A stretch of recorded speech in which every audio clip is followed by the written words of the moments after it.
महोदय, हमने ऐसा प्रयास ही नहीं किया कि किसी परियोजना का एक ऐसा संयुक्त उद्यम माना जाए जिसमें उसके निर्माता, श्रमिकों, वहाँ रहने वाले अन्य मजदूरों, वैज्ञानिकों, प्रबंधकों तथा अन्य समृद्ध लोगों का भागीदारी से अनुभव हो।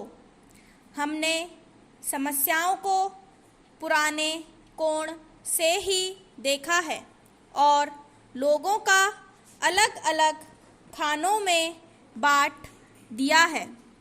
इसलिए ये झूठे विभाजन समाप्त होने चाहिए। हमारे समाज में ऐसे अनेक विभाजन हैं, शायद वे सभी समाजों में होते हैं, लेकिन हमारे यहाँ वे सामान्य से कुछ ज़्यादा ही हैं। ये धर्म के आधार पर, जातियों के आधार पर, भाषा और क्षेत्र के आधार पर पाए जाते हैं। एक व्यक्ति और एक वर्ग को दूसरों से अलग करने वाली अनेक तरह की दीवारें हैं और इन सब विभाजनों से हमारा राष्ट्र कमज़ोर हुआ है।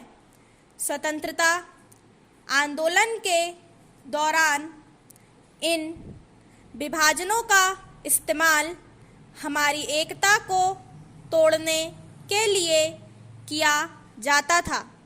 आज भी इन्हें उन लोगों को कमज़ोर बनाने के लिए काम में लाया जाता है जो एक होकर खड़े होना चाहते हैं, जो भिन्न भिन्न जातियों और धर्मों के होते हुए भी एक ही उद्देश्य से प्रेरित हैं। हमें यह सावधानी रखनी होगी कि ऐसे लोगों के समूह को कोई भी कमज़ोर ना कर सके। हमें ऐसे वर्गों का और विस्तार करने की कोशिश करनी चाहिए जिससे उसके अंतर्गत हमारे और भी अधिक ऐसे लोग आते जाएं जो एक विशेष उद्देश्य को पूरा करने के लिए कृत संकल्प हों, क्योंकि यही देश के हित में है। इसी से देश मजबूत बनेगा, देशवासी मजबूत बनेंगे, जिनके अंतर्गत कोई एक वर्ग ही नहीं है बल्कि सभी वर्गों के लोग हैं। Para change.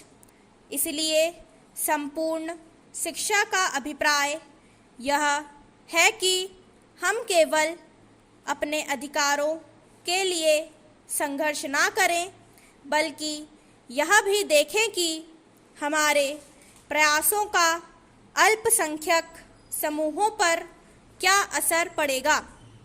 औद्योगिक क्षेत्र सुगठित है, उसकी आवाज़ शक्तिशाली है, उसमें एकता है और इसलिए इसका प्रभाव पड़ता है। लेकिन हमारे देश में बहुत से ऐसे वर्ग हैं जिनकी आवश्यकताएं अन्य वर्गों से कहीं ज़्यादा महत्व की हैं, परंतु उनमें एकता नहीं है। उनकी मांग को प्रस्तुत करने वाला कोई नहीं है और उन्हें शायद पता तक नहीं होता कि उनकी कुछ मांगें भी हैं, लेकिन केवल इसी कारण से उनकी उपेक्षा नहीं की जा सकती। हम यह नहीं कह सकते कि उनकी कोई मांगें नहीं हैं। स्टॉप।